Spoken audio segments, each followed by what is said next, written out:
शेतकरी बंधूंनो, आज 16 जुलै 2025 शेतकरी बंधूंनो, मला बरेच कपाशी उत्पादक शेतकऱ्यांचे फोन येत आहे की पहिली फवारणी आपण कुठली घ्यायला पाहिजे।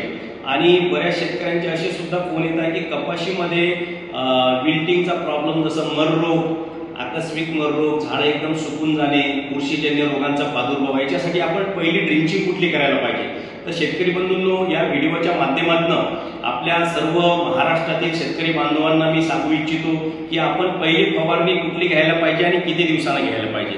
तर आपली कपाशीचं पीक साधारण असं काही भागामध्ये 15 जून पासून ज्या पेरणी सुरू झालेल्या आहेत, तर आजपर्यंत काही भागामध्ये 1 महिना झाला, काही भागामध्ये 20 दिवस झाले, काही भागामध्ये 15 दिवस झाले।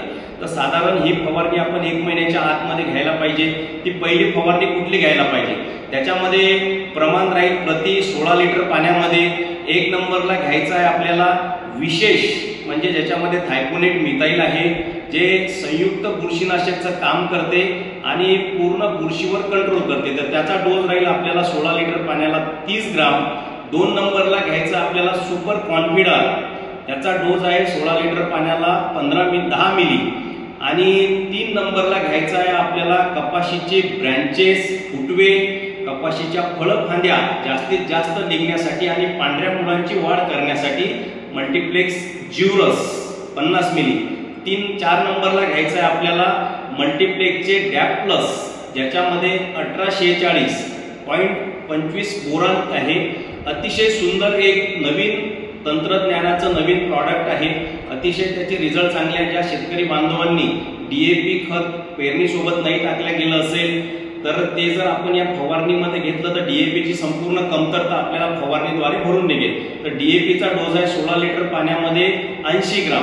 असे 4 प्रोडक्टची आपल्याला पहिली फवारणी करायची आहे। याच्यामध्ये बुरशीनाशक, त्याच्यानंतर कीटकनाशक आणि डेव्हलपमेंट करण्याकरता संपूर्ण प्रोडक्ट दिलेले आहे। तर याची फवारणी आपण पेरणी झाली तेव्हापासून 15 ते 30 दिवसाच्या दरम्यान आपण कधी करू शकता। याचे अतिशय आपल्याला सुंदर रिझल्ट मिळतील। तसेच शेतकरी बंधूंनो, बऱ्याच ठिकाणी जे प्रॉब्लेम आहेत की जसं मर रोगाचा प्रॉब्लेम आहे, कपाशी लाल पडत आहे, डेव्हलपमेंट कमी होत आहे, याकरता आपण एक पहिली ड्रिंचिंग देतो। त्या ड्रिंचिंगमुळे बुरशीनाशक, त्याच्यानंतर तुमच्या डेव्हलपमेंट, मुळांचा विकास चांगला होण्याकरता आणि अन्नद्रव्याचा पुरवठा झाडाला प्रॉपर मिळण्यासाठी ते ड्रिंचिंग राहील आपली। 150 लिटर पाणी आपल्याला जमिनीमधून ड्रिंचिंग मध्ये सोडायचं आहे, आवळणी करायची आहे पंपाचं नोझल काढून। ही आवळणी शक्यतो जमिनीमध्ये मॉइश्चर, ओलावा असतानाच करायची असते। याच्यामध्ये 150 लिटर पाण्यात 1 नंबरला घ्यायचं आहे आपल्याला एक बॅक्टेरिसाइड आणि फंगीसाइड कॉम्बिनेशन असलेलं बायोजोडी 150 लिटर पाण्यामध्ये 1 किलो। 2 नंबरला घ्यायचं आपल्याला निसर्ग लिक्विड 1 लिटर।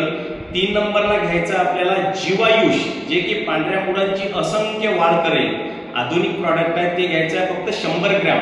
आणि ज्या शेतकरी बांधवांनी पेरणी सोबत खत दिले नाहीत आणि खताची कमतरता पिकामध्ये वाटत आहे आणि आपल्याला आता इन्स्टंट खत टाकता येत नाही, तर मल्टीप्लेक्स कंपनीचं डॅप प्लस 1846 हे आपण एका 150 लिटर पाण्यामध्ये फक्त 1 किलो टाकायचं आहे आणि याची पूर्ण एकरी झाडाच्या बाजूला आवळणी करून घ्यायची आहे। ही आवळणी केल्यानंतर आपले सगळे प्रॉब्लेम जमिनीतून सॉल्व्ह होतील आणि आपल्या पिकांची जोमदार वाढ होईल। पुढील अशाच चांगल्या मार्गदर्शनाकरता आम्ही नेक्स्ट व्हिडिओ आपल्याकरता देऊ। धन्यवाद।